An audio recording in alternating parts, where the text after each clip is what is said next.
So, well, thank you for inviting me, and I kind of invited myself, really.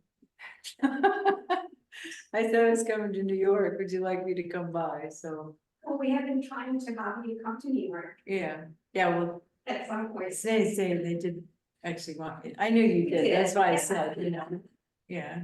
So, but let's just start by, I know Oleg, and what's your name? Nick. Nick, and you live here too, I would assume.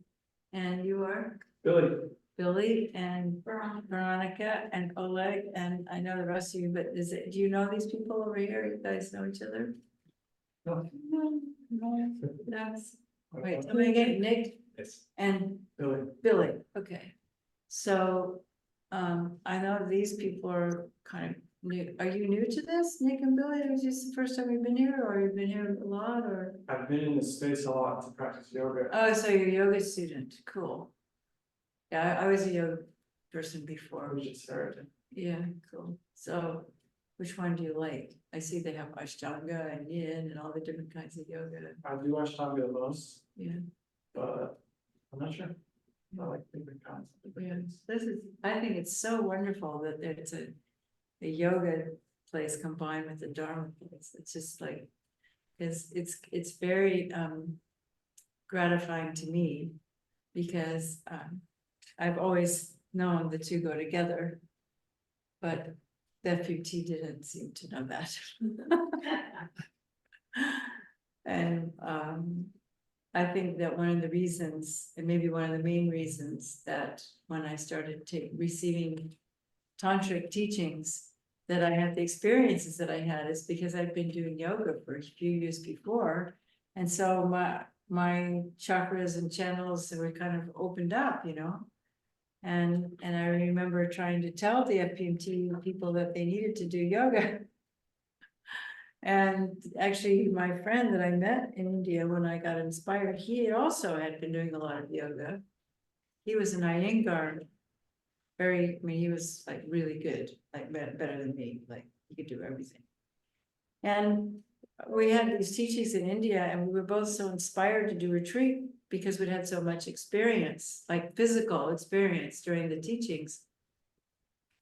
And I often thought it was because we were the only ones we knew out of the 200 people that were actually, because this is a long time ago, had yoga experience, so that when you practice Tantra, then it does something to you. It's not just like reading stuff.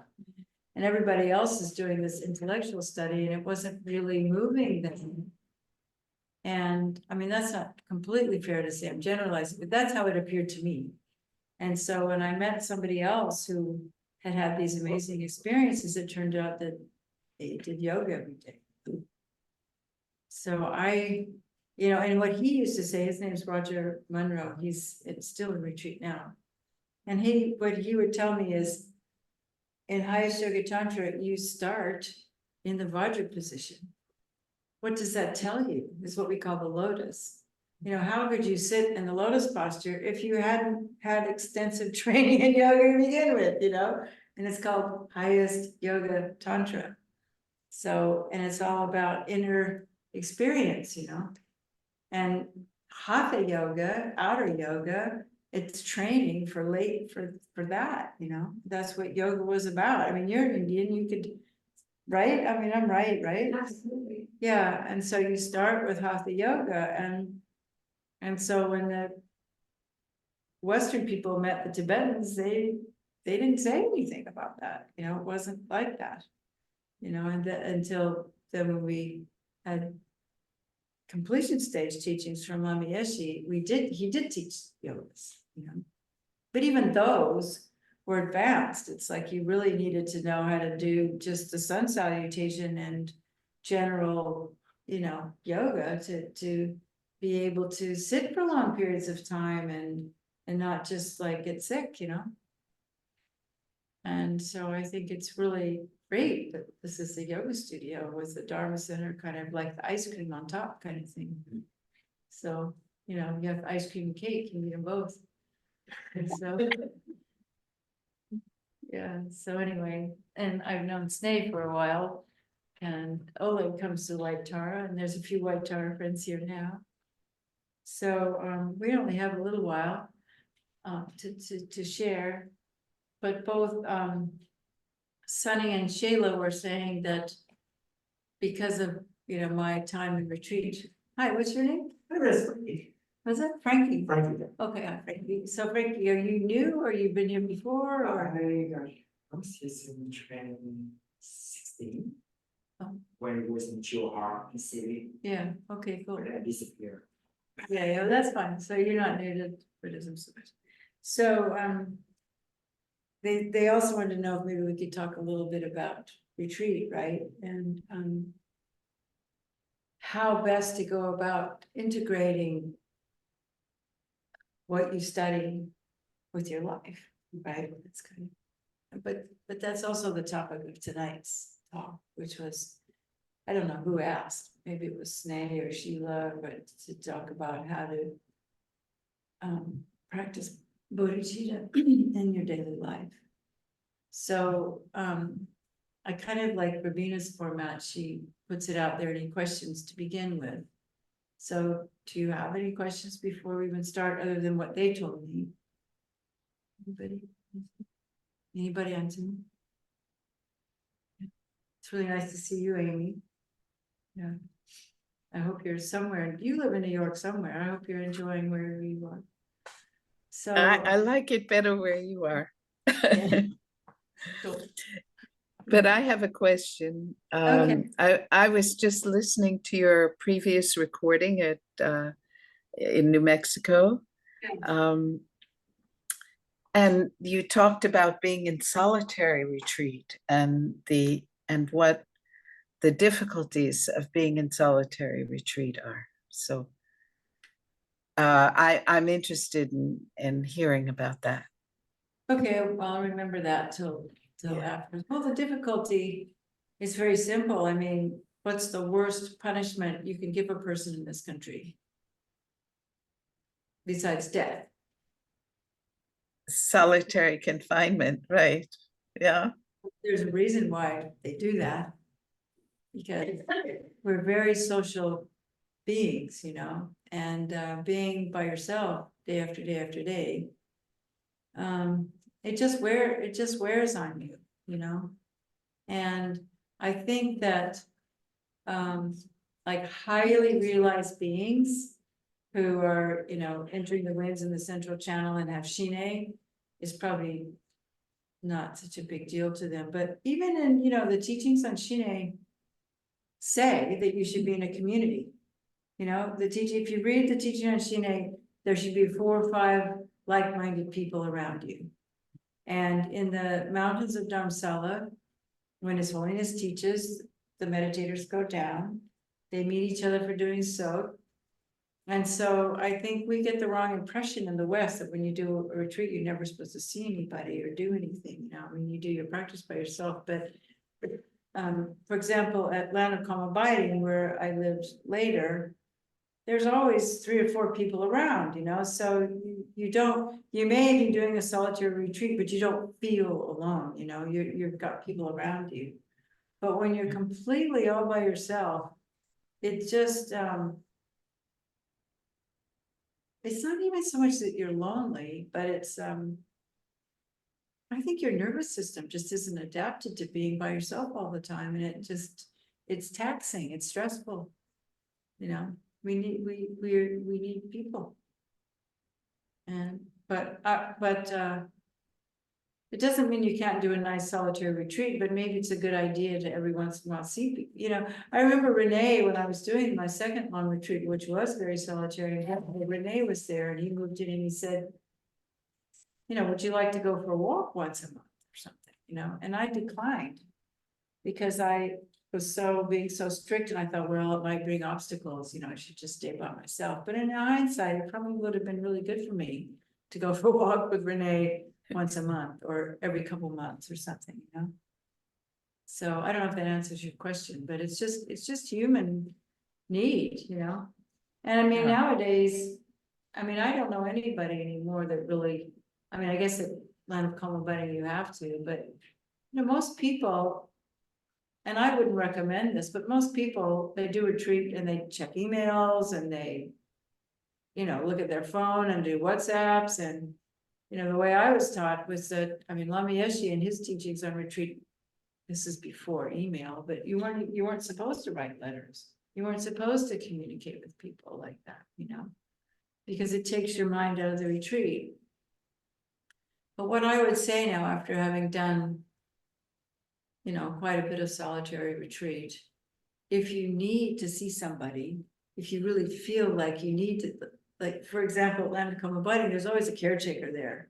And if you really feel like you need to talk to somebody, then you should go do it. That's how I feel about it now. Don't be so strict. I think we're way too, like the culture at Land Coma Abiding, which is a place in California. It's a beautiful place in Big Sur. And it's 500 acres in the mountains, and there's about 5 or 6 little retreat huts. And there's a caretaker there that goes shopping and brings food back. It's completely in the wilderness. There's no Wi-Fi, there's no telephones, you can't do any of that. But I think it's changed a little bit now, but the culture there was kind of like, well, if you can't do it by yourself, you're not a good meditator if you can't, duke it out and spend, a year alone, But what I saw happen was people would come down there, and after 18 months, they would just leave because it was too hard.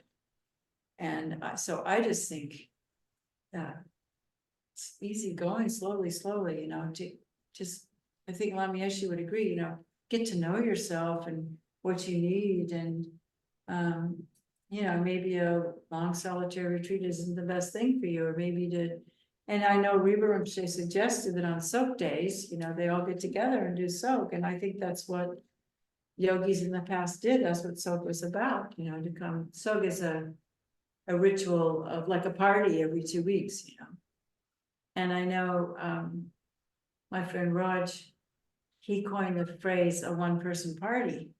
And that the way to retreat is to perfect the art of the one-person party. And I taught that to Elaine Jackson, and she did a 3-year retreat, and I saw her afterwards, and she said that was the best ever, just have a party. Maybe you want to play some music, maybe you want to dance a little bit, maybe you want to have fun, it's like we're way too serious about our practice. And Tibetans aren't. And I think it's just something that we do to ourselves. So how's that? Is that a good enough answer? It's fine, thank you. So, okay, well, let's start. We always start with our motivation. So let's just, it's very easy today in the world to think about wishing people to be free from suffering and to be happy and to have their needs met. And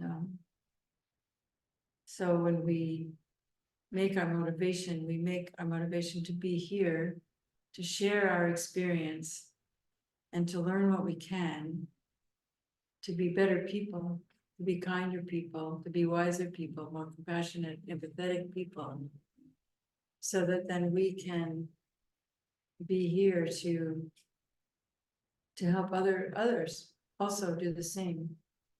And in the Buddhist tradition, the highest wish you can wish is to become enlightened. And what enlightened means, an enlightened being is a being that has transcended karma and delusion. So karma is this wheel that we're caught in of coming back life after life after life. And we create that karma through our deluded thoughts, through our emotional afflictions. And so a Buddha has gone beyond all that. And so the highest motivation we can make is to become a Buddha, because it's the best way to benefit sentient beings, because Buddhas are clairvoyant. They can see what we need. And so many of us, we try to help people, and it might backfire a little bit because we think we're helping them, but it's like beggars on the street. Do we give them money? Do we not give them money? What do we do? How do we know?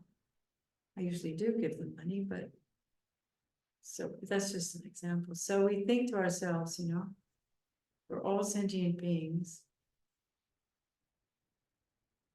That may all sentient beings be healed, have love, their needs met, be clear in their motivations, to create a culture of peace and wisdom, compassion and love in our human society today, and that we take baby steps by spending some time together and chatting and doing our own personal practice of working on ourselves so that we can also attain the state of a Buddha, if not in this life, within a few lives.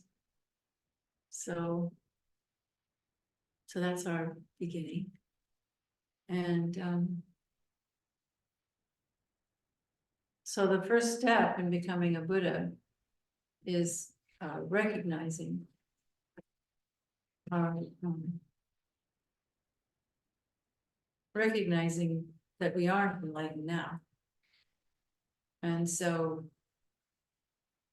and we want to take our first step towards enlightenment. And that means that we decide to turn our minds towards the teachings of Buddha and to request teachers to teach us and our friends to help us to become a Buddha. And we call that taking refuge. So taking refuge is when we decide that we're going to start solving our problems and looking at the world's problems through the light of the teachings of Buddha, through the veil, the filter, or the education of the Buddha's teachings. And so that's what we do when we take refuge. And we usually, there's a physical way to do that, which is how we just imagine that there's a Buddha in the space in front of us.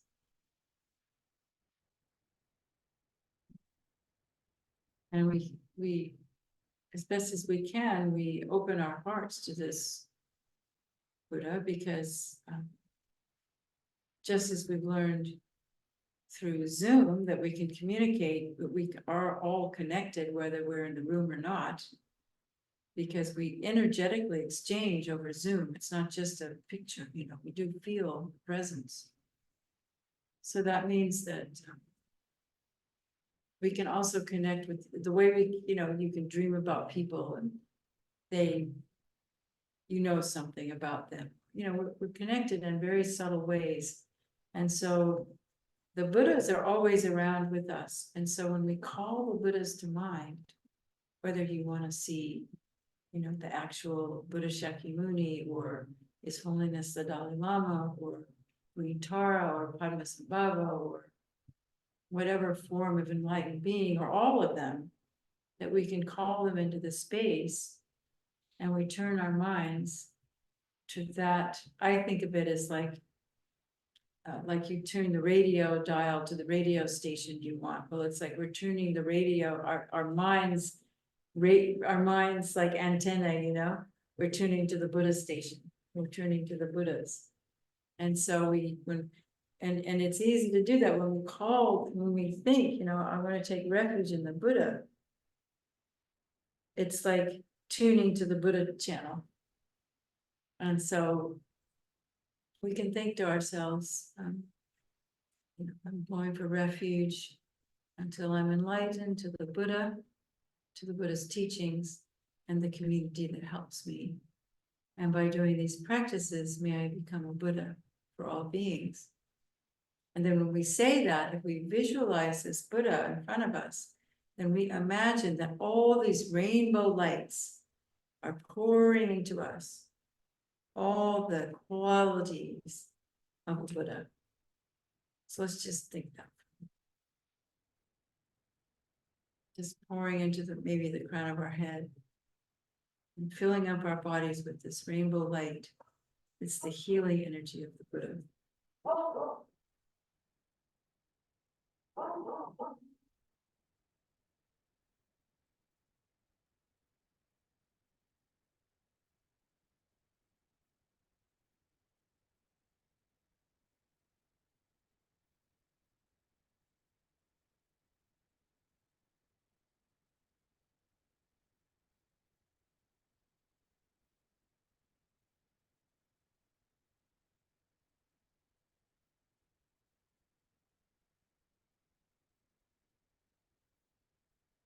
We imagine that that touches our hearts. And as it touches the heart, we begin more and more to feel relaxed and safe.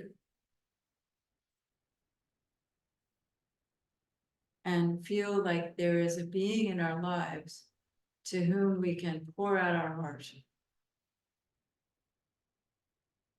And complain all we want. And say, you know, what we just, and ask for what we need. And ask to be healed.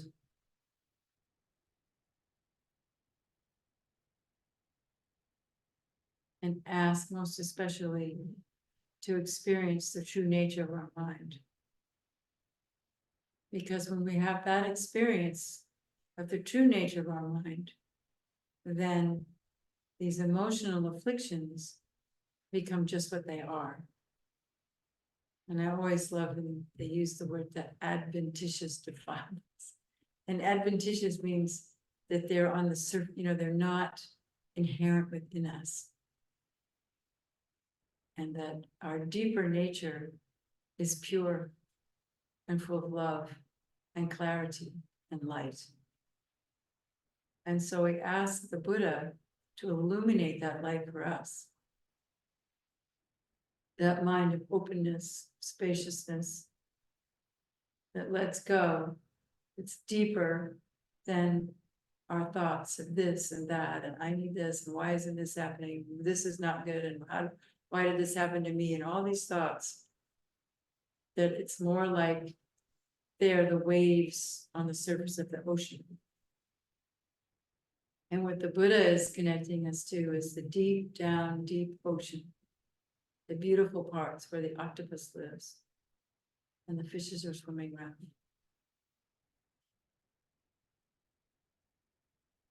And that's our refuge, really. It's that state of mind that's illuminated by the Buddhas. Calm and clear. So even if you can't access that, if you just do the practice of seeing the Buddha, feeling the lights, filling up your body, eventually it will come. For sure. Let's just do that just a little bit. So with every breath, filling up with the Buddha's love, and with every exhale, just relaxing and letting go.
You can feel like this, you know, lotus blossom in our heart is opening. And it opens ourselves to everything about ourselves. And in the presence of the Buddha, there's nothing to be ashamed of, and nothing to fear.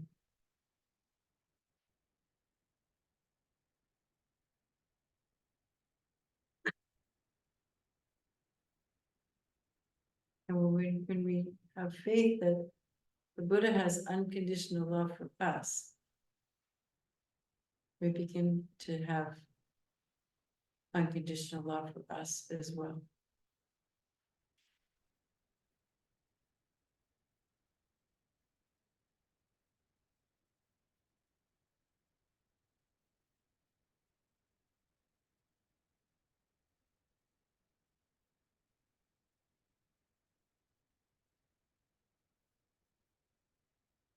It doesn't matter how messed up we think we are, but we just start there. So if we don't start where we really are, we can't actually transform. So we have to deeply feel that the Buddha loves me, the Buddha cares, or whoever, Tara, whatever. I'm okay just as I am.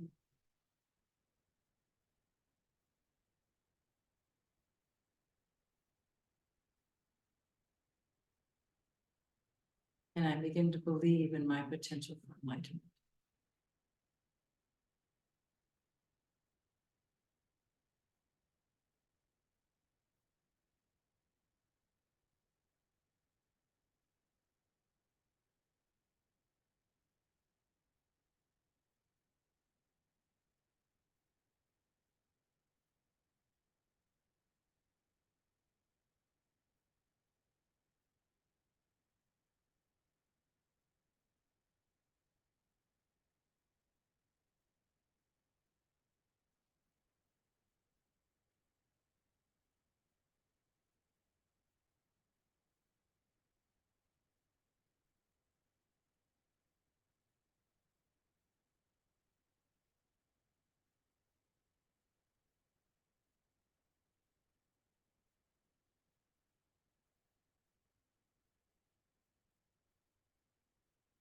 And we allow that kind of rainbow light to go all through our body, down our legs and arms,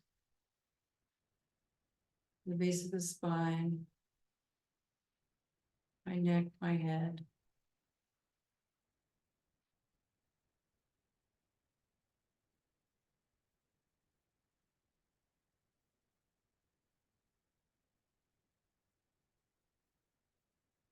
And we even begin to feel the boundary between my body and the air in the room, just kind of becoming less solid. So that maybe these lights might radiate out through my pores a bit.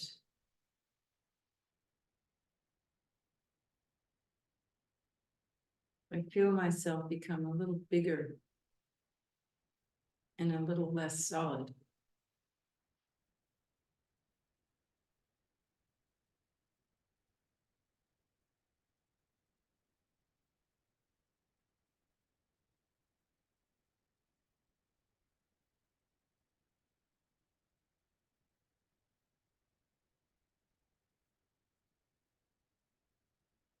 And then I remember my parents. And I imagine my father on my right and my mother on my left. And it doesn't matter if I didn't have a good relationship with them. I know they did care about me as best as they could. And I would like them also to have this experience of unconditional love and this wish to become enlightened for all sentient beings.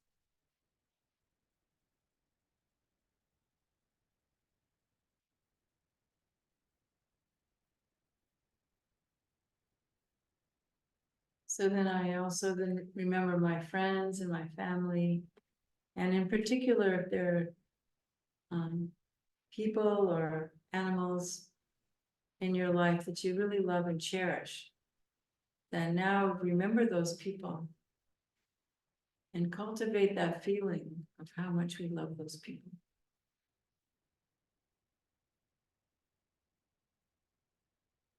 Not the thought, but the feeling.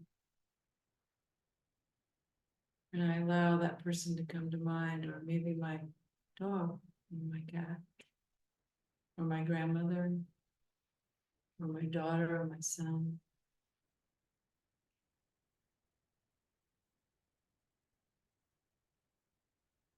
And wish them to be happy, to feel loved, to have their needs met, to be free from anxiety, depression, this craziness that we all experience. And wish for them to also come in touch with their deepest nature, their true nature.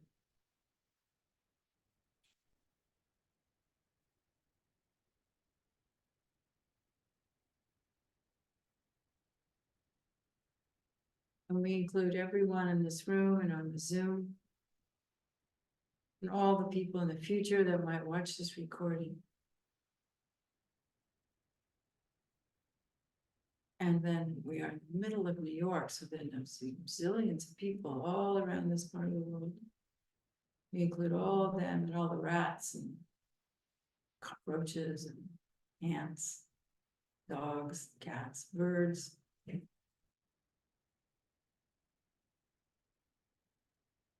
Fleas, mosquitoes.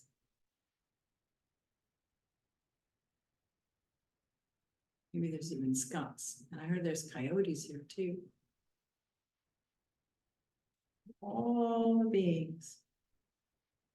You imagine they're all around us. Big sea of beings. We can still feel ourselves together in this room. So all of our friends, everybody's mom and dad, grandparents, great-grandparents, all the ancestors, all the generations that may have experienced trauma. That what we're doing is we're becoming a vessel. So I'll just ask you to bear with me a little bit longer and just experiment with maybe imagining we still have Buddha or whoever you're in the space above us. As we're breathing in this unconditional love and this experience of our true nature, it fills us up, and we just feel so calm and open and loved. Just like when you finished your yoga class and you were doing the corpse pose.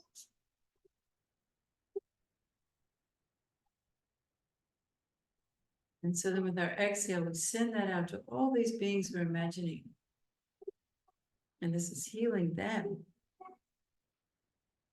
Encouraging them to stop and feel their deepest self, which is beyond emotional afflictions. Yeah.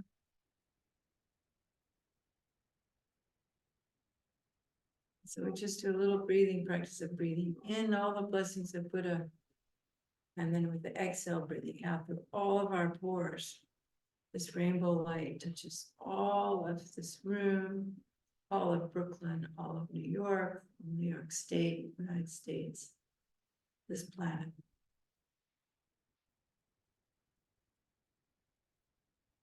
Healing all the strife, hunger, all kinds of hunger.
think all the beings, and we think, may you be healed, may you feel love, may you be at peace, may you have your needs met.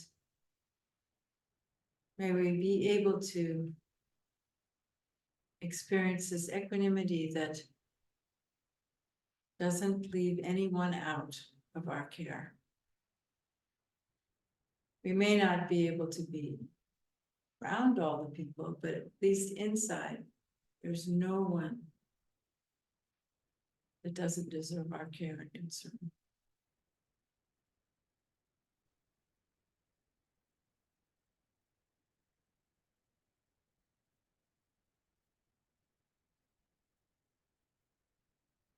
And then when you're on your own, whatever other words or prayers come to mind, or songs you might want to sing,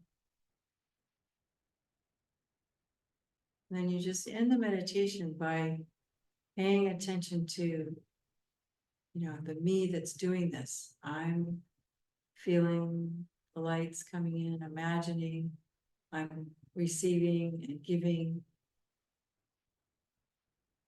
And so just take a minute to notice this sense of me, this one that's doing it. In meditation of any sort, we always talk about the subject, me, and the object. So in this case, the subject is me, absorbing the blessings of the Buddha, and the object is giving it to all sentient beings.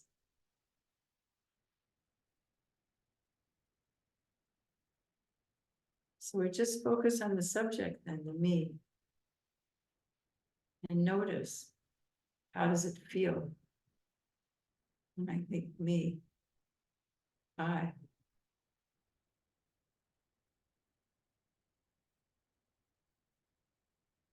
Remember when maybe you were just on the street and somebody did something that was uncomfortable and you felt your I a little bit more. Sense of I.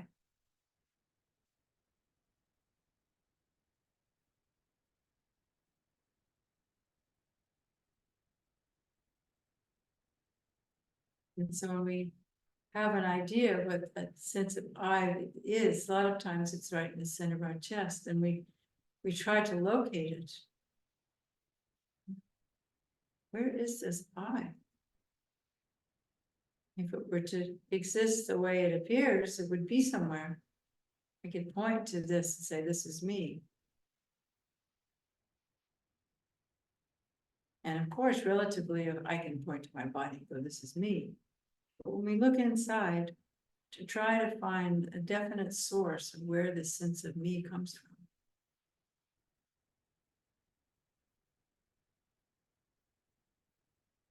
Quite often, we're just left with a sense of space. Can't really find it.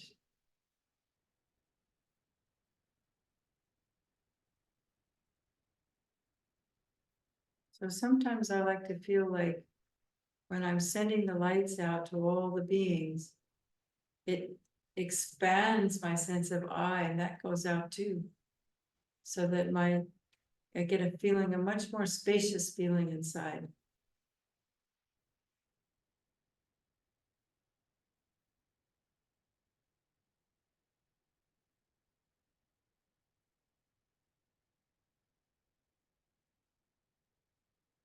But still, I'm caring for the sentient beings. There is a sense of care, even though my sense of I is a little less solid than it might be usually. And then we just hang out there until we don't want to anymore. Just a little bit more, just gently watching our breath, just breathing in the blessings of the Buddha. And sharing that with all sentient beings. The exhale going out, radiating out all through my body, out through my pores. All the beings of the universe.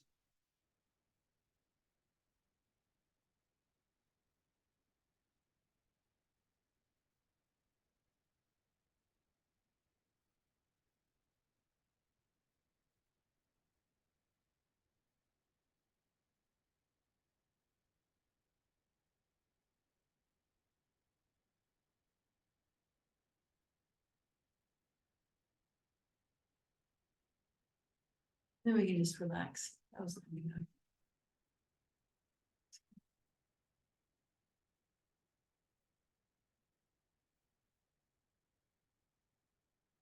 How was that? Was that okay? Too long? It's okay?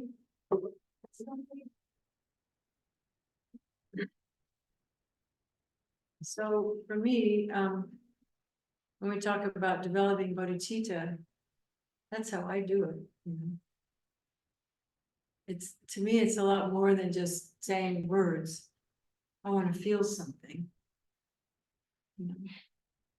So if you can do, I mean, that's my kind of style. It's always a little different, but if you can do something like that in the morning, even before you get out of bed, it doesn't have to, you can do it just 5 minutes, but just think of the Buddha, you know, and think about bodhicitta, this idea of becoming enlightened for sentient beings and wanting to help all sentient beings.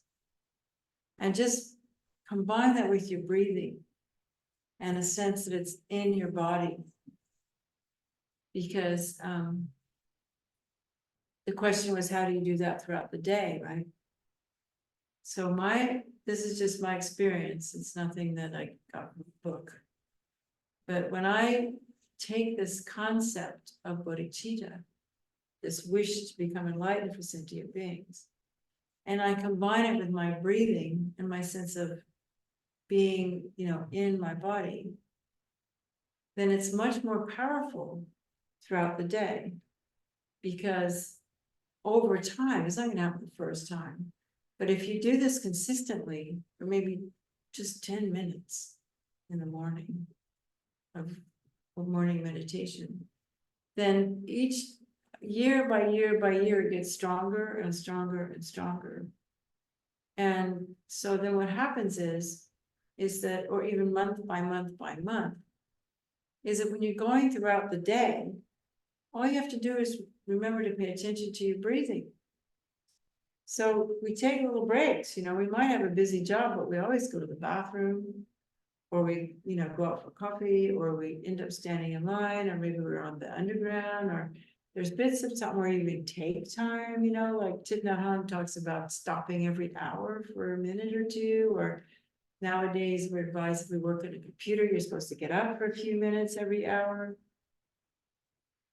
So if you can infuse this sense of care for all sentient beings and this sense of being blessed by the Buddha to be able to do that with like a deeper sense of me, then you just can tap into it anytime, you know? And it becomes a very good like mindfulness practice as well. And so then what I would add to that, if you wanted to, I'm just giving you what I would do. It's not, you know, someone might debate with me, but the way, the intellectual way we think about developing bodhicitta, I mean, I'm not going to go into, I guess we could, but what I was thinking of was there's this great, one of my favorite teachings, and one of the Dalai Lama's favorite teachings, and there's a couple of books he's written about it, is this very short text by Geshe Langri Thakpa, who lived in like the 11th century, I think, maybe the 12th, called 8 Verses for Training the Mind. I'm sure most of you are familiar with it. But the 8 verses, you know, it goes, you know, always practice holding dear all the sentient beings. We're more precious than a wish-granting jewel, with the thought of fulfilling the great success, with the thought of attaining enlightenment. So if you had more time, you could recite that verse and then go back to that breathing practice. Just think about, contemplate the breathing, and breathing in the blessing of the Buddha, letting it touch your heart and explode this sense of, I want to care for sentient beings, and then send it out into the universe, you know?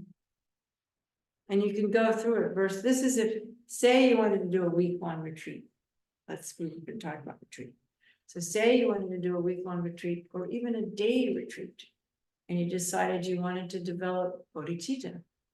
So you would always start with taking refuge in bodhicitta, But do it experientially, feel it, feel the refuge, you know. Lama Yeshe said, the best way to take it is without any words at all. The best bodhicitta is without any words at all. He said that. So that means it has to be an experience. The words are just there to point to an experience, you know. And so I'll always care for all sentient beings. Over time, you can feel that, you know, and it becomes something when you, because of the next one of the next verses, in all actions, I'll examine my own mind. The moment an unsubdued thought arises, I will immediately, because it endangers myself and others, I will face and avert it. So how are you going to do that? We need mindfulness. We need to be aware. So when we can take a little bit of time to do some breathing practice every day, you know, and if we make the breathing practice refuge and bodhicitta instead of just breathing, it's more powerful. So then it gives us a way to teach us how to be aware, because, you know, in all actions, I'll examine my own mind. Well, most of the time we have no idea what's going on, you know, it's just, our mind's just going. We're just slaves to our mind, you know, our mind thinks this, our mind thinks that. Well, and we go with it. But what meditation does is it gives us a chance to step back from that inner chatter that's chattering all the time and just look at it and not identify with it. Or it's not me, that chatter, you know, these thoughts that come up, they're not me. They're the software of my mind, but they're not the hardware. They're this like the stuff that we picked up from our childhood or from our friends, you know, but deep inside, my real self is this deep connection with my true nature, which is Buddha. You know, my real self, my open-hearted, unconditional, loving self is always there. If we can train it, we have to train ourselves so, because of the way we grew up, we learned to be in this chatter mind all the time. That's who we think we are, you know, but that's not us. And so if I'm going to be paying attention to my mind, I need a way to learn to pay attention to my mind. And so very basic breathing, especially this loving kindness breathing, is a wonderful thing to do. It begins to give us freedom. Because what meditation does, it gives us emotional freedom.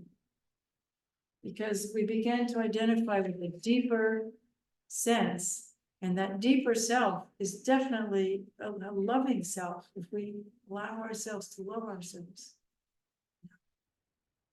And so when we connect with that deeper self, then it's just like I said before, the emotions are just like the waves on the top of the water. They're not me. I don't have to buy into those thoughts or buy into those emotions, you know? And a lot of times they're overwhelming. There's nothing you can do about it. But, you know, you can take a yoga class, you can go for a walk, you know that our emotions are energy, you know, and it's just an energetic configuration that's in our body. And if we work with that, and our emotions are completely connected to our breathing. I know Tara, what's her name, Tara Brock? She teaches something like if you can just like stop for 60 seconds. I think it's 60, or is it 3 minutes, she says. It's if we can not respond for that amount of time to something that's triggered our anger, we won't be angry. Just have to stop and breathe a little bit. And so what I'm recommending is breathe in the Buddha, breathe in the love, and breathe out giving it. It's so easy and it's so transformational, you know. So, you know, and the next verse is, when seeing a being of wicked nature who is overwhelmed by heavy non-virtue and suffering, I'll hold him or her dear like an uncovering a precious treasure. I mean, isn't that amazing to think, you know, you see homeless people on the street, or, you know, the person who's in your face that you don't, you know, but this is my precious treasure. You know, and why is it my precious treasure? It's my precious treasure because it's giving me the opportunity to love someone who's not lovable. And that's what Buddha does. The Buddha loves everybody. So it's giving me a chance to exercise my Buddha-ness, you know. And we don't have to be good at it. That's the thing, you know, I'll tell you a little story. And I can't, one time, because I've always loved these 8 verses, I think we're just on the 3rd one. And I remember I memorized it once I was in Yosemite, and I spent the few days in Yosemite up at Tuolumne Meadows memorizing these 8 verses because it's such a beautiful place. And in places like that, for me, it's so much easier to do this meditation. But I've been, you know, trying to do it for about 5 years. And I had a partner that we didn't get along. We never got along really that well. But we stayed together for a long time because we were trying to do these retreats and stuff, but we were not suited to each other. And yeah, and he would get angry often. I would make him angry. And I didn't even know why, but I would. And then he'd get angry at me, and then I'd get angry back, you know. And so one time there was a really great Lama named Kyabje Zopa Rinpoche. Bernie remembers him. And and I know Amy remembers Kyabje Zopa. I think Amy was quite close to him. And Martha and Larry knew him too. So some of my friends are here on Zoom. So one time I was in Bodh Gaya. I think it was in 1985. I was in Bodh Gaya, and it was just called a chakra, and he happened to be there, and he was teaching us 6-session Guru Yoga, how to do that. And so I managed to have an appointment with him, and I just went to him and I said, I can't do it. I can't do these 8 verses, you know. I get every time he's mad at me, I get mad. You know, I don't know how to stop. And he looked at me and he said, through a translator, he said, how many years have you been trying to do these 8 verses? I said, 5. He said, how many years have you been in samsara? Like millions, you know. So the advice is, you know, don't feel discouraged if you don't get it right away. I love that. Yeah. It's good at.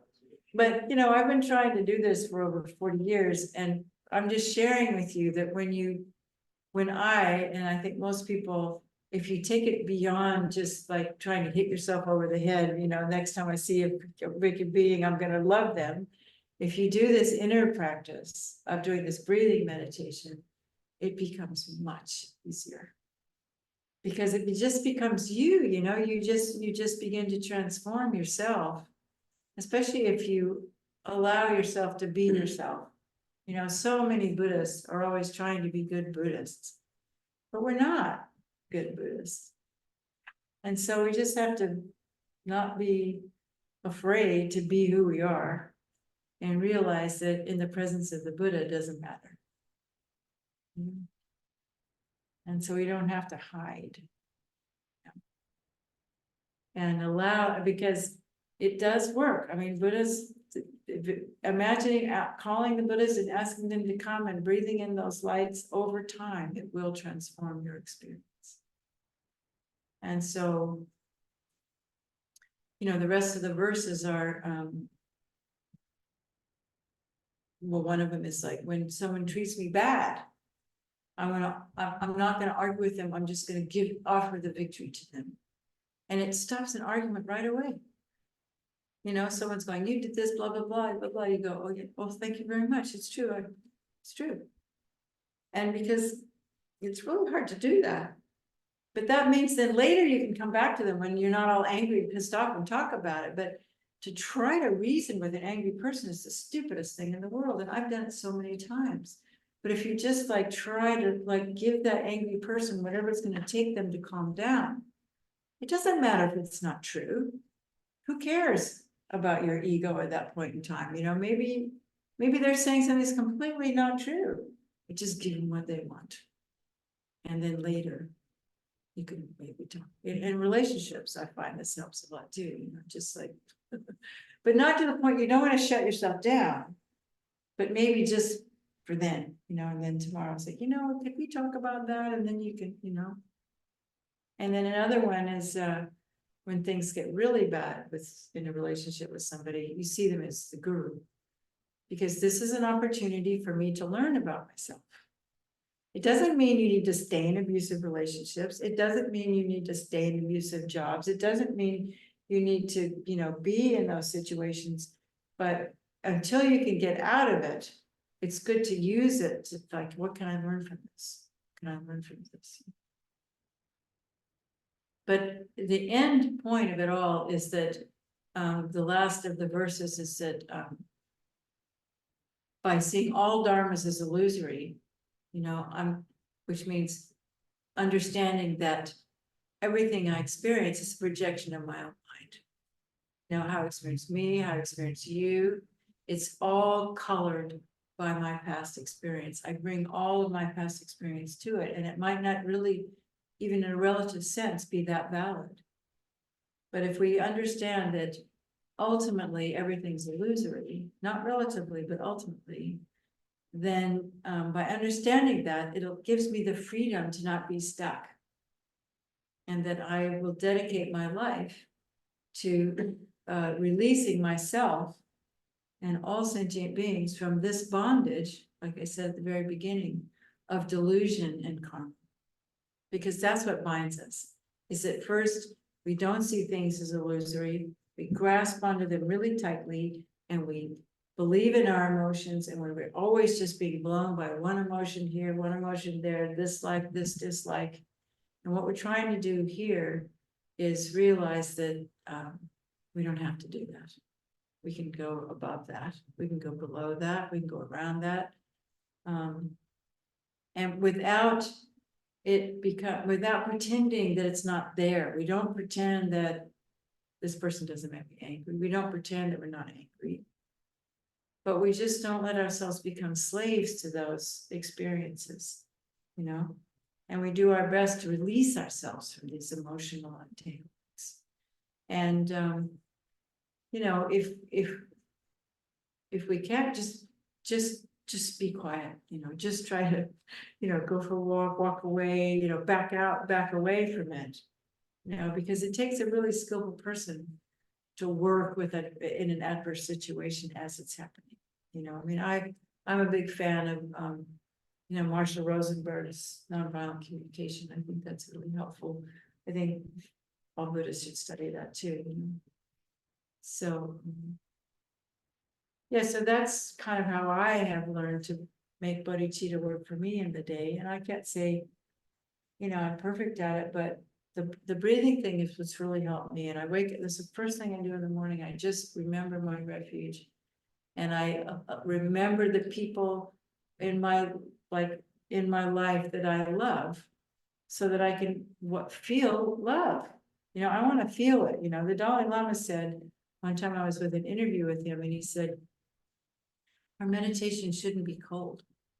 Our meditation should always be warm, which is why we do bodhicitta at the beginning, because we want to warm up our hearts. We want to have warm hearts.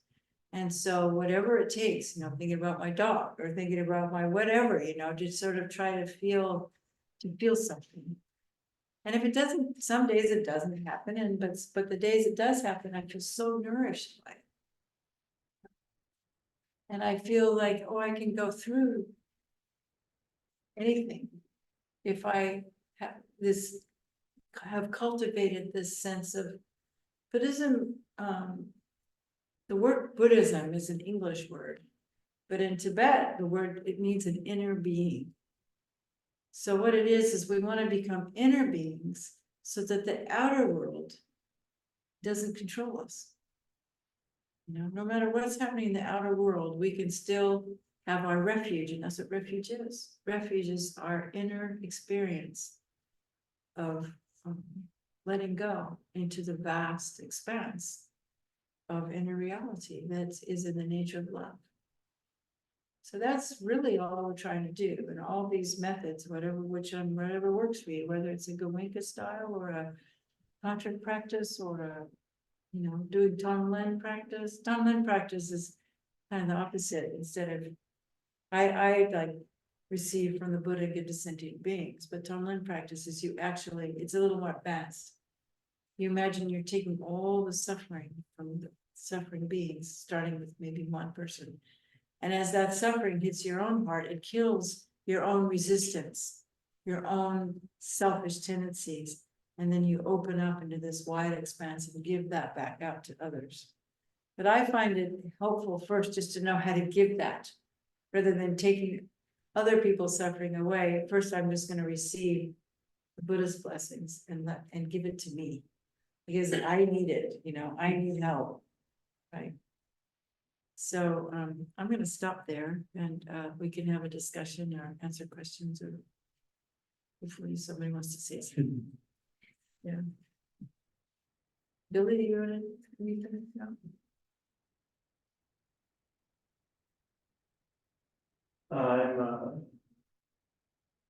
I've actually done a going retreat before. And I've been thinking about it here because the role of effort Yeah. or surrender Mhm. is a constant struggle, and I've heard both of them throughout your speaking. Yeah. that You simultaneously need to accept whatever Yeah. Is going on. you are right now. Yeah. Yeah. While also taking some degree of initiative to sit Yeah. and channel this rainbow energy of the Buddha to Yeah. radiate outwards towards others. Yeah. So on days or chapters of your life when you find yourself not connecting as deeply with dharma or yourself or Yeah. Yeah. teachings, how do you work with that balance of Yeah. taking accountability in some way? Well, I think one of the things that's kind of nice about this tradition here is that, and a lot of people resist it, but we're given commitments, which means if we say a high Lama comes and we get an empowerment from the Lama, and we say we're going to do this meditation every day, that because you said you're going to do it every day, you do it every day anyway. And a lot of times it just is like going through it, and there's not, You're doing it. yeah, and you're not really connecting with it very well. But the fact that you stick with it, even through when it's very thin, when the energy comes back, it's there for you, Yeah. And so I think the idea of, stopping and starting and stopping and starting, if you can, even in a situation when it doesn't feel very natural, if you can just get yourself to do just a little bit, because your question is right on the heart of it. It's like, what's the balance between effort and letting go?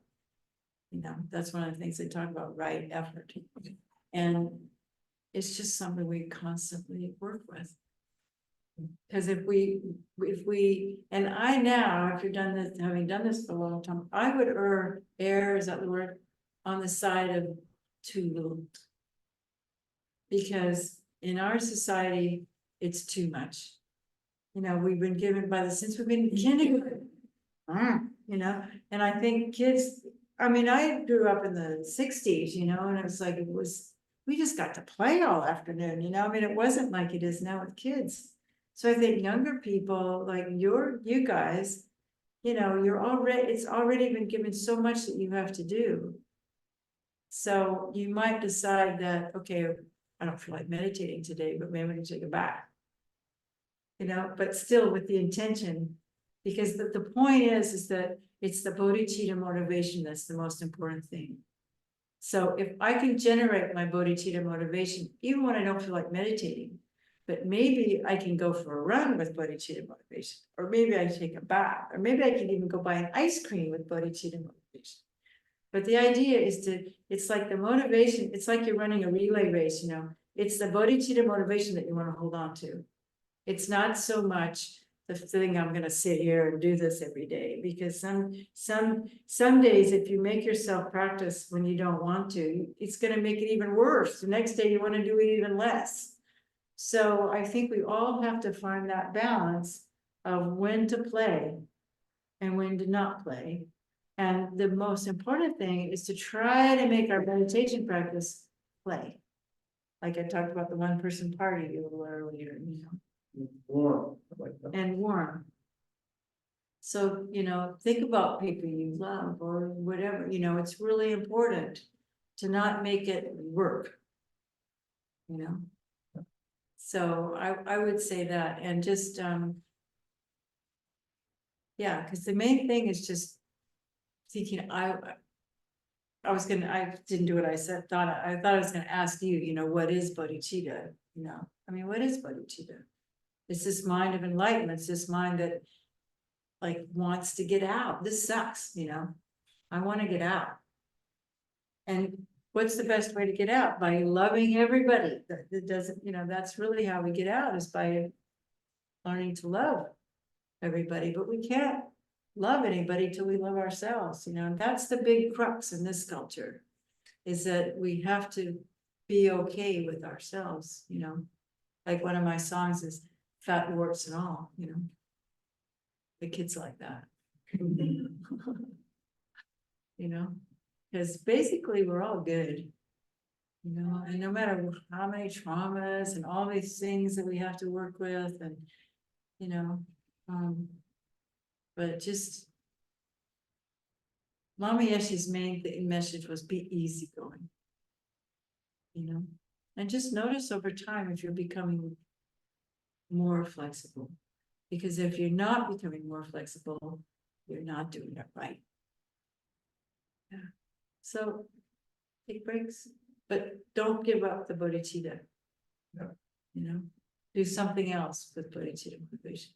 Go give some flowers to your friend, or some. I think the most important thing is try to keep your energy up and your joy factor as best as you know, and don't worry if it means watching Netflix or I don't know what, you know, maybe even going to the bar. I mean, I don't know exactly what, but as long as we keep that motivation in our mind, that I think the worst thing we can do, my friend Julie Hanks calls it, we develop SDS, SBS, serious Buddhist syndrome. You know, we don't want that. We want to be playful, joyful Buddhists, like Tibetans are. You know, Tibetans are just love to have fun, you know, but at the same time, because they allow themselves to have fun, they can meditate. And the other thing too is it's really nice if you have something in your room to remind you. You know, it's best if you have a cushion or a chair where you sit just to do that. And have it doesn't have to be a Buddha statue, it could be a rock, you know, it could be a feather, but something that reminds you of, because we kind of want to create a sacred space. And someone was just saying the other day what sacred means. Do you remember what it was? We heard that somewhere. Sacred means, yeah, sacred, but it was a really great definition of it. I can't remember now, but I think it's just, my mom used to say it's like what arouses you to love. You know, so it might be your teddy bear when you were a kid, you know, or whatever, you know, and don't be afraid to make your path of developing bodhicitta one that really fits you. It doesn't have to be a Tibetan at all, or a Goenka one, or a Zen one, or a Sufi one, or a, you know, it's your one. And it encourages us, when you do this meditation of calling in the Buddhas, to know yourself, to know what makes me happy, you know, when to stop pushing myself. You know? Does that help? Yeah. Did you want to ask something? I'll ask something, sure. Yeah. I'm putting people on the spot. I think what he was saying about sacred Yeah, was that it seemed to become so locked in with religion, yeah, that sacred and religious yeah, thing, rather than, you know, a direct experience, yeah, an opening yeah, for yourself and joyful. yeah. Yeah, what brings you joy? You know, and presence, this thing of presence, and when you really feel like you're being yourself, you know, and in your bigger mind, not your little emotional crappy mind. Yeah. So does that Could we say any of this talk about bodhicitta and about being, could we, I don't use energy in my practice the way I understand that it could be of great benefit. Yeah, And except that when I'm meditating, I do finally have a kind of like understood that what it means to relax into, yeah, what a difference it can make. yes. Can you talk about that? Can you use that kind of like, I don't know, energy flow or whatever to? Yeah. Well, it's sort of like meditation is like, you know, I don't know if you know about Reiki, but it's like giving a self Reiki treatment, you know, you just. I mean, sometimes it's better to relax it's to meditate lying down. You know, when you wake up or something, because then you're not all stiff. You know, because you do want it to flow, and that's why I'm so pleased there's a yoga studio here, because you learn that from yoga. You know? It's incredible what you said, that the people who seem to make a lot of advancements in highest yoga tantra were those who had, you know, they prepared the field, Yeah, you know, physically. yeah. Well, Wonderful. you're supposed to sit like this, you know, you're supposed to start here, you know? So how do you start there? What, were you gonna say something? Yeah. I benefited from the yoga from the center, Yeah, and I had a long time meditation practice. My teacher mentioned inner fire and Lama Yeah, Yeshe, and yeah. I did doing yoga during that yeah. space, so that was such a Yeah. great Oh, cool. But Yeah. my question, I really receive and appreciate everything you're saying about just the easygoing Yeah. nature. And my last year or so, it's been a really beautiful practice, but so much more psychological material. Early childhood, early. Then it's like, is this birth trauma? Yeah. It's like never gonna end. And I've been thinking about another dear friend of mine introduced me to the idea of a vision quest, which I wasn't really familiar with. And I just love the idea of severing or just making a choice. Not to say that I can't feel those things anymore, but Yeah. almost to no longer identify. as them. Exactly. I just wondered, like, that feels sort of like an event. You mean to sever, it feels like an event. Yeah, Yeah. and as I prepared for this, I wonder if you have any advice about, maybe the merits of making an event out of it, while Yeah. at the same time accepting Yeah, that maybe it doesn't. it might not go, yeah. Well, I think it's really, rituals can be very helpful. And I know there are rituals, like we have a fire puja rituals, where people, it just takes about an hour, but you have a bowl or a black sesame seeds. Do you know this ritual? And you put everything in the black sesame seeds and then you burn them up. And I just think stuff like that's really good. And this idea, one of the things I learned really recently, because I like Gabba Mate, I'm sure you do too, and other different trauma healers. And what I've learned from them is that one of the things we need to heal ourselves is to be heard and to be witnessed, and also to share and have community. And what I began to understand was that we can actually do that with refuge. So when we take refuge, it's actually a way of being witnessed and heard by the Buddha. So that's why I said, just bring it all, just put it all out there, this is me, Buddha, just, I know, so one of the teachers I like now is Soking Rinpoche, he says, just vomit it all up, just give it all to the Buddha, it's okay. He says, it's not gonna hurt the Buddha, and so when you just sort of let it all come out. And do you do deity yoga? Because that's really helpful. Yeah, I work with Avalokiteshvara. Yeah. But that's perfect. It's perfect because Avalokiteshvara is separate. It severs just in itself, just doing that practice severs your identification with those traumas and childhood traumas, And I find it also really helpful, like if you do a mandala, you just put it in your mandala, just I'm giving it, just giving it up, you know. And then having that sense, and then when we have this, when we allow ourselves to feel bodhicitta in a way that we feel connected to all people, because it's the other thing that he says is that we need to feel connected. And so many of us, we live alone. So how do we feel connected? Well, you know, science, the neuroscience says that whatever we imagine is just as real for our brain as if it's really there. So that's why, you know, wishing all sentient beings and managing all sentient beings is so powerful. Because for our little brain, you know, we're actually touching all sentient beings. But I would say if you're getting ready for this, just be really clear what you want to let go of. You know, maybe write it all down. Because I know when I started my second long retreat, I made a list, you know, like maybe 25 or 30 things that I didn't like about myself, you know, that I wanted to change, and I just put it aside. And then, like, you know, 6 or 7 years later, I looked at that list and they were all gone. It did work, you know. So I think one of the things that we talk about in Buddhism is purification and accumulation. We have to be clear what we want to purify, you know, so be really clear, and then just keep your heart open.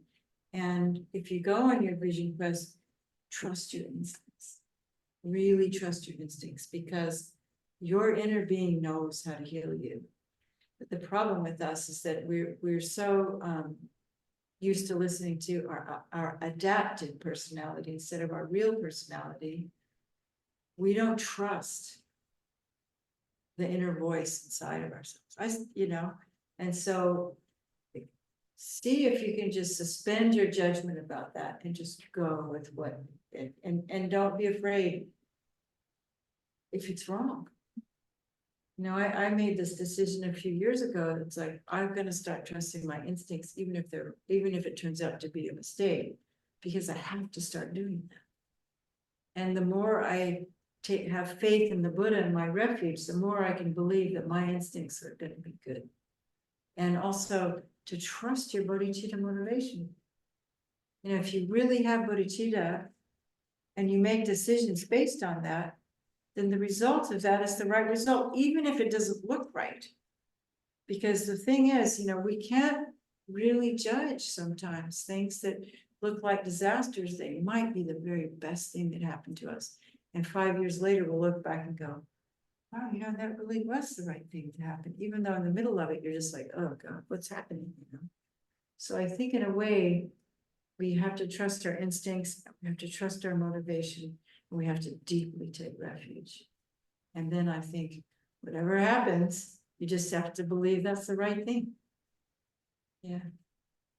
Yeah. Yes. Veronica, right? Yeah. Yeah. What are your thoughts on balancing bodhicitta but also like staying safe and not letting others take advantage of Yeah. that kind of stuff? Well, number one is staying safe and not letting other people take advantage of us. Lama Yeshe said, I remember I was there, he says, Bodhisattvas, someone wants to take advantage of us, we smash them. Because he was very, you know. Yeah, because we often think that bodhicitta means we become doormats, and I've done that myself. And the problem is, you know, we have such a culture of codependency that people think bodhicitta means being codependent. It's not at all. You got to take care of yourself. Yeah. Yeah. It might look selfish, but it's not, because you just have to make sure you have to. Well, the other thing Lama Yeshe used to say all the time, he said, check up. Really check that is that your motivation's right, you know, because the other one will sneak in, you know. It's very sneaky. Yeah. Self-charity is very sneaky, you know. So we're always having to check up. Yeah. Did you want to say something? Just a question. Yeah. Anytime I practice for that, I feel like the ego in your voice is really big. I try to let go of it like for several years. Hmm. takes lifetimes, remember what he told me? 5 years, oh, that's, It's very quick fix for me to let go of it, so I don't know, your body's so different. yeah, just study emptiness more, and then just laugh at it. Just laugh at that stuff, that's what I do, oh, there's that ego again, oh, yeah. Just I feel I want to be better than myself, but Yeah. I want to be better than someone else. Yeah, no, it takes a long time. Yeah, so be patient with yourself. And give yourself a break. Can't want to Yeah, yeah. yeah, and there was a woman, last week where Jeff and I were at Milarepa Center, and there was a woman there, and she said, when I go on retreat, I can't stop, what did she say, bashing, beating up on herself, and like doing really hard, and I said, well, you know what? And she said, and the only way I can get away from this is to go to sleep. And I said, well, you probably need a lot of sleep.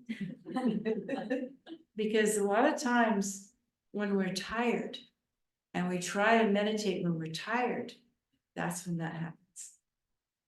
So another thing Lama Yeshe said, he said, you people, you come home from work and you try to squeeze yourself into your meditation. It'd be better if you just went down and laid down on the couch and thought about bodhicitta.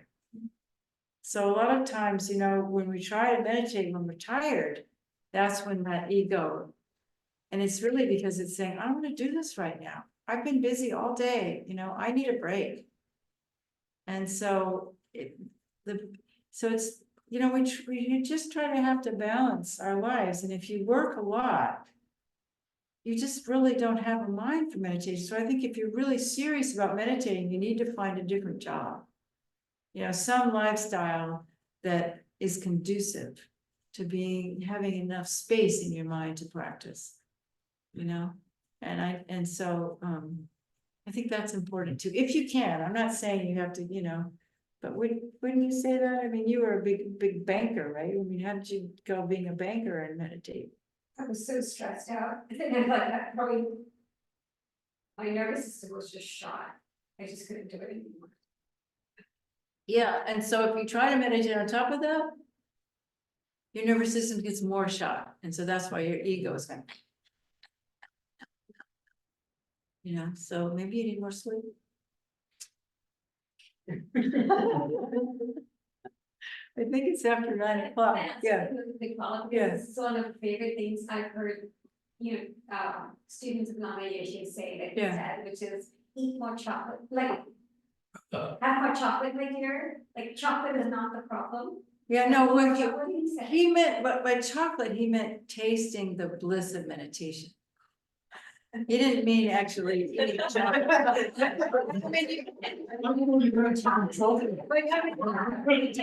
shouldn't eat chocolate. I mean, I love chocolate. We can all eat as much chocolate, we can all take chocolate. But what he meant when he said taste the chocolate, what he wanted his students to get that feeling of love and letting go. And the thing was, Lama was such a powerful teacher. You got it when you were with him. But what I showed you earlier this evening is kind of the way I've learned to get that. And so that's all I know how to share is what worked for me, but you might find something else that works for you. And I think the most important thing I can say is find what works for you and experiment within the realm of, we do have refuge and bodhicitta. And yes, I'm going to rise as Chinrezig, and maybe I want to say some mantras, but we always want to motivate and dedicate, But it doesn't mean we can't modify. Maybe you want to walk while you say your mantras, maybe, But the most important thing is to find that sense of bodhicitta and then figure out how to protect it and grow it and love it. And the more you can relax and love yourself, the easier it becomes. That's all I can say. So I think we need to close because people on Zoom probably have to go home. Anybody on Zoom want to ask a quick question? Hi, Judy. Oh, you might want to add something. Judy was one of Lama's first students. you want to add something, Judy? Yes. I want to share my favorite Lama Yeshe chocolate quote. Okay, great. He Can you see? said, Yeah, anyway, go on, Judy.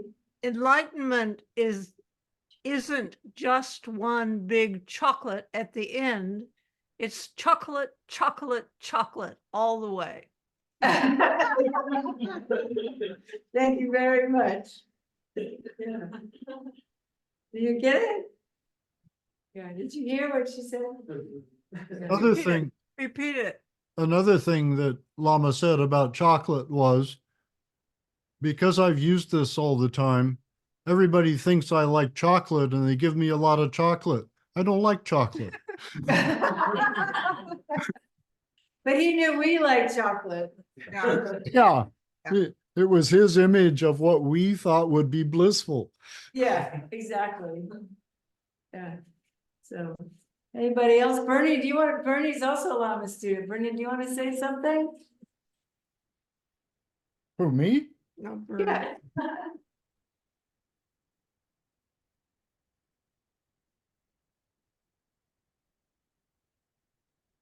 Well, okay. muted. He needs to unmute him. There we go.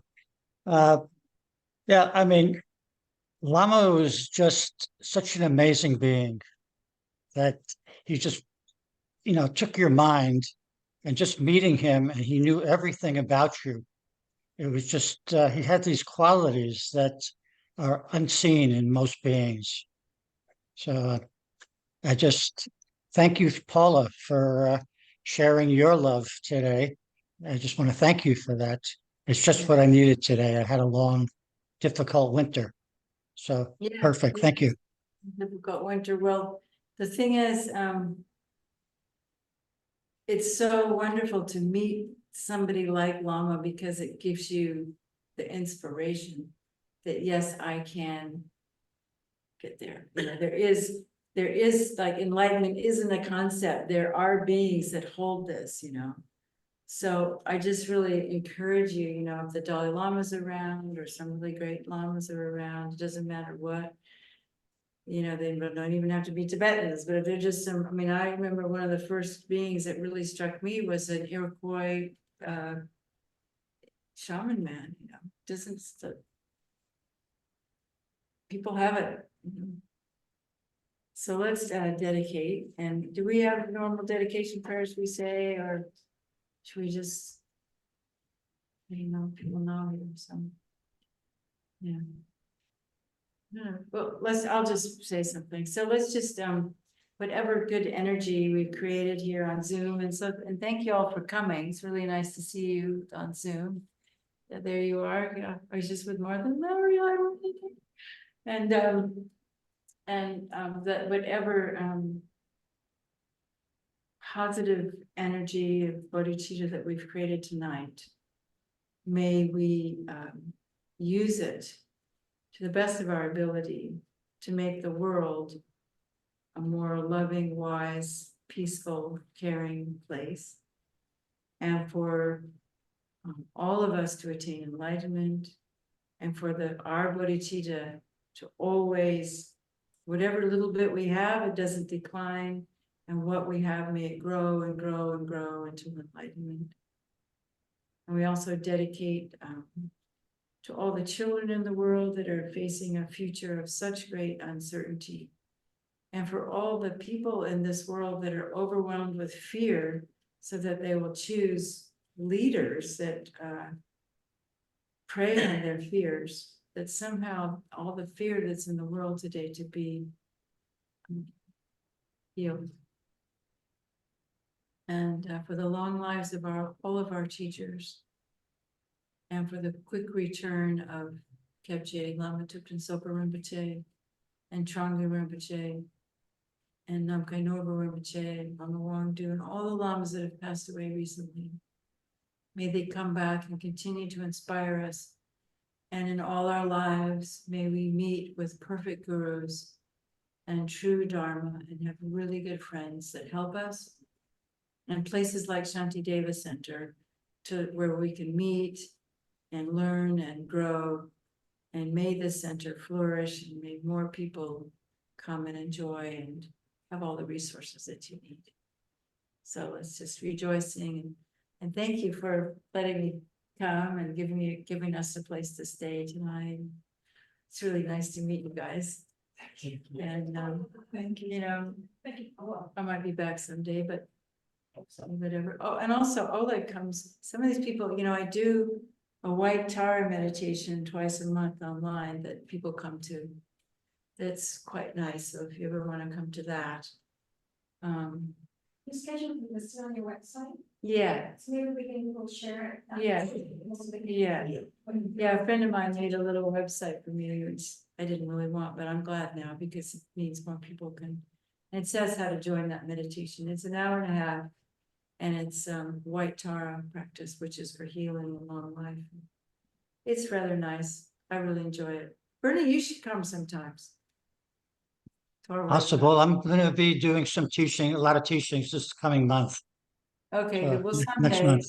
Me too, but it's kind Okay. of. it's Thank you wonderful. for inviting me. So, yeah. Anyway, nice to see you all. And do you want me to just stop or are you gonna stop? I'll take it off again. Okay. Well, there's Sean. Sean, I hope you enjoyed it too. Nice to see you. Yeah. Okay. Bye.